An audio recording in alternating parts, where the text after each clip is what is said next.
मैं तुम्हें एक कथा सुनाता हूँ। उसे सुनकर तुम समझ जाओगे कि हर प्राणी को उसके कर्म के हिसाब से ही फल मिलता है। प्रकृति हर किसी को अपनी राह चुनने का मौका देती है। अब वो मनुष्य की इच्छा पर निर्भर करता है कि उसे धर्म की राह चुननी है या अधर्म की। कथा शुरू करते हुए श्री कृष्ण ने कहा, एक नगर में दो पुरुष रहा करते थे। एक पुरुष व्यापारी था जिसके जीवन में धर्म की बहुत महत्ता थी। वो पूजा पाठ में यकीन रखता था। वो हर रोज मंदिर जाता था और दान धर्म भी करता था और हर रोज भगवान की पूजा करता था।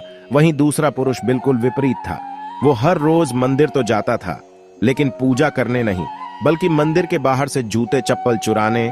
उसे दान और धर्म से कोई लेना देना नहीं था। समय बीतता गया और एक दिन बहुत जोर की बारिश हो रही थी। इस वजह से मंदिर में पुजारी के अलावा कोई नहीं था। ये बात जब दूसरे पुरुष को पता चली तो उसने कहा कि ये सही मौका है मंदिर का धन चुराने का। पंडित से नजर बचाकर उसने मंदिर का सारा धन चुरा लिया।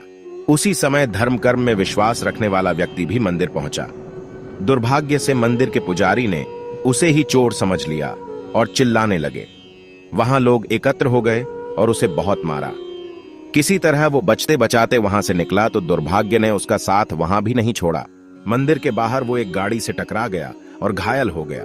फिर वो व्यापारी लंगड़ाते हुए घर जाने लगा तो रास्ते में उसकी मुलाकात उस पुरुष से हुई जिसने मंदिर से धन चुराया था।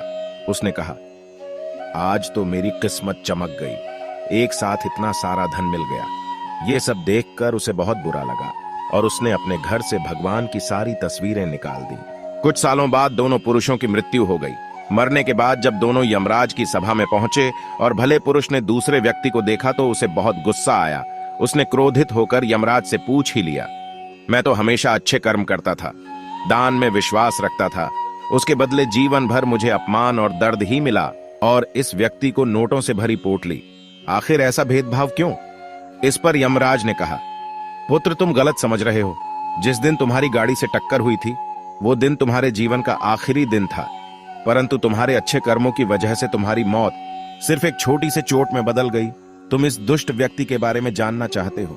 दरअसल इसके भाग्य में राजयोग था, मगर इसके कुकर्मों और अधर्म की वजह से वो सिर्फ एक छोटी सी धन की पोटली में बदल गया।